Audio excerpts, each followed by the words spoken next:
Sous la présidence de son Excellence, Monsieur le Président de la République, le Conseil des ministres a tenu sa session ordinaire ce jeudi 26 juillet 2018 de 10h à 12h avec l'ordre du jour suivant. 1. Message de son Excellence, Monsieur le Président de la République. 2. Compte rendu des sessions ordinaires du Conseil interministériel tenues les 17, 19 et 24 juillet 2018. 3. Questions diverses. Au titre du premier point de l'ordre du jour, le Président de la République a instruit le gouvernement de recenser tous les édifices de l'État afin de reloger les services publics occupant des bâtiments privés. Le chef de l'État a invité le ministre du Budget à accélérer la mise en vente des vignettes pour l'exercice 2018.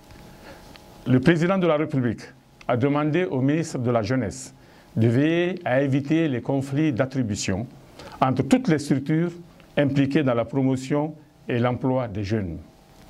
Au titre du deuxième point de l'ordre du jour, Monsieur le Premier ministre a fait le compte-rendu des sessions ordinaires du Conseil interministériel tenues les 17, 19 et 24 juillet 2018.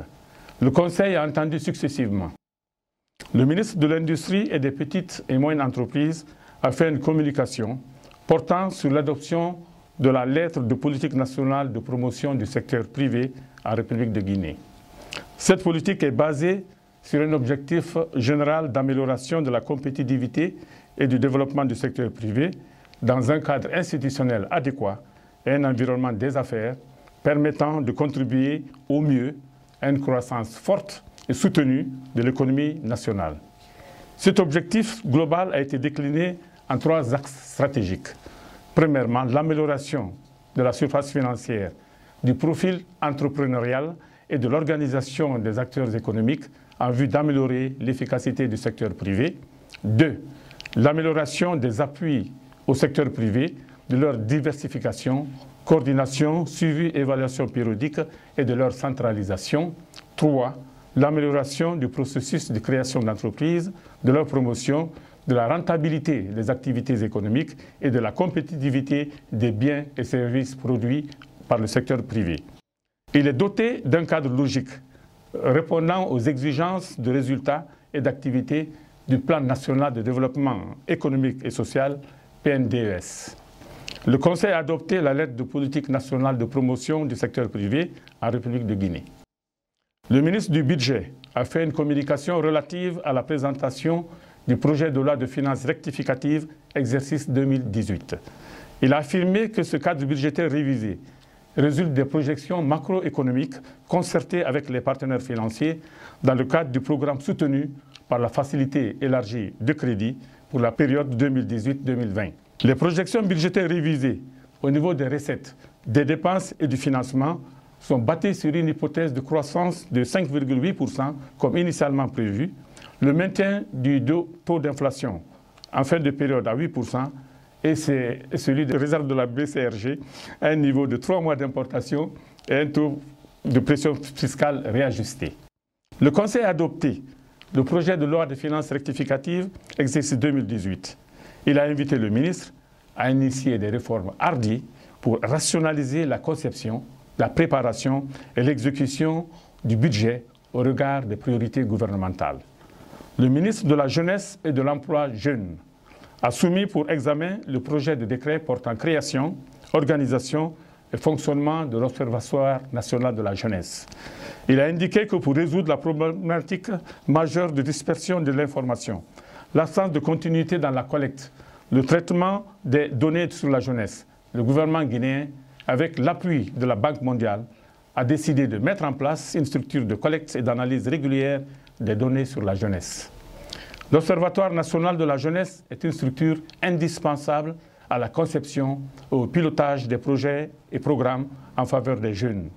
Un instrument de prise de décision pour l'État, les partenaires techniques et financiers et pour une meilleure orientation des interventions en faveur des jeunes. Le Conseil a adopté le projet de décret portant création, organisation et fonctionnement de l'Observatoire national de la jeunesse. Le gouverneur de la Banque centrale de la République de Guinée a soumis pour examen le projet de décret portant organisation et fonctionnement du Conseil national de l'épargne et du crédit, CNEC.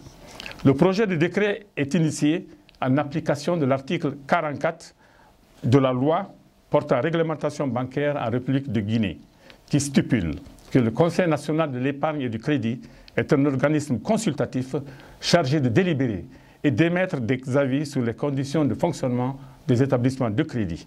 Il peut également faire procéder aux études qu'il estime nécessaires. L'article 3 du projet de décret dispose que le CNEC est composé des représentants de l'administration publique, d'organismes à caractère financier, des chambres professionnelles, des associations professionnelles et des personnes choisies en raison de leurs compétences dans le domaine économique et financier. Le Conseil a adopté le projet de décret portant création, organisation et fonctionnement du Conseil national de l'épargne et du crédit. Le gouverneur de la Banque centrale de la République de Guinée a également soumis pour examen le projet de décret portant création, organisation et fonctionnement du comité consultatif des assurances en République de Guinée. Ce comité est mis en place en application des articles 404, 405, 406 et 407 du Code des assurances. Le comité consultatif des assurances est un organe qui émet des avis sur les questions relatives au secteur des assurances en République de Guinée. Le Conseil a adopté le projet de décret portant création, organisation et fonctionnement du comité consultatif des assurances. Il a demandé au gouverneur de prendre les dispositions nécessaires pour mettre en place une politique dynamique afin d'assurer la protection des populations et vulgariser la culture de l'assurance dans notre pays. Le ministre de l'Administration du territoire et de la décentralisation a soumis pour examen le projet de loi relatif à l'asile et à la protection des réfugiés en République de Guinée.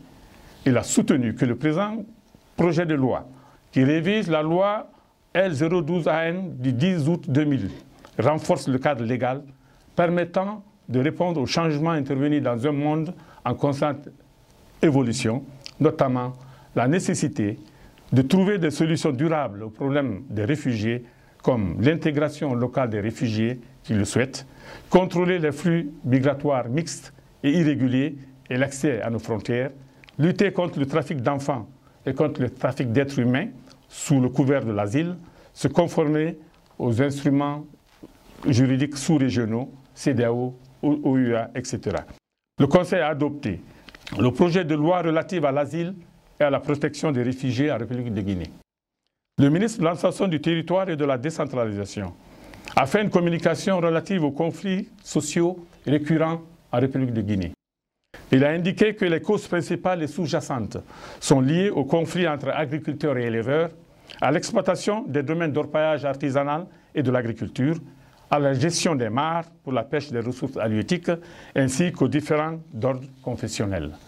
Il a informé de l'existence d'un répertoire non exhaustif de la cartographie des conflits et des crimes commis ces derniers mois dans les différentes régions administratives du pays. Le Conseil a demandé au ministre d'effectuer une tournée de sensibilisation à l'intérieur du pays et le Conseil a également demandé au ministre de soumettre des propositions adéquates concourant à la réduction de ce type de conflit. Le ministre de la Justice a soumis pour examen le projet de décret portant statut des huissiers en République de Guinée.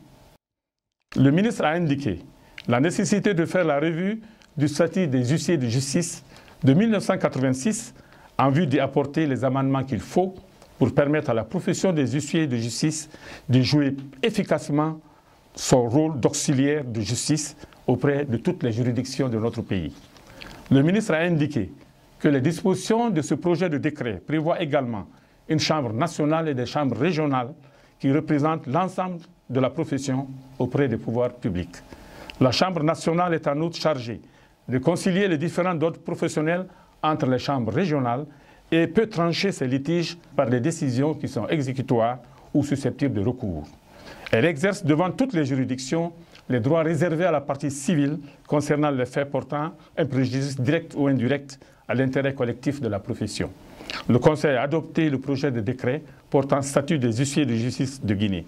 Il a également recommandé la mise en place d'un dispositif d'évaluation des huissiers. Questions diverses. À la suite d'une alerte lancée par la commission de la CEDEAO, le Conseil a demandé au ministre de l'Administration du territoire et au ministre en charge de l'élevage de prendre les mesures idoines pour limiter le mouvement transfrontalier des animaux d'élevage entre la Guinée et ses pays voisins et procéder à la vaccination systématique des petits ruminants pour se prémunir contre l'apparition de la peste animale en République sœur de Sierra Leone. Après la présentation des résultats de la session 2018 du baccalauréat par le ministre en charge de l'Éducation nationale, Monsieur le Président de la République a décidé de recevoir au palais Sékou Touréa les lauréats à cet examen. Par ce geste hautement symbolique, Monsieur le Président de la République voudrait une fois de plus témoigner à la jeunesse tout son attachement et l'encourager à embrasser la culture du mérite et s'approprier les principes et les règles d'excellence qui lui permettront d'assurer demain la relève dans la gouvernance de notre pays et dans sa marche vers le progrès, la réussite et le développement. Avant de lever la séance, Monsieur le Président de la République a donné de larges informations sur la situation nationale, africaine et internationale. Le Conseil des ministres.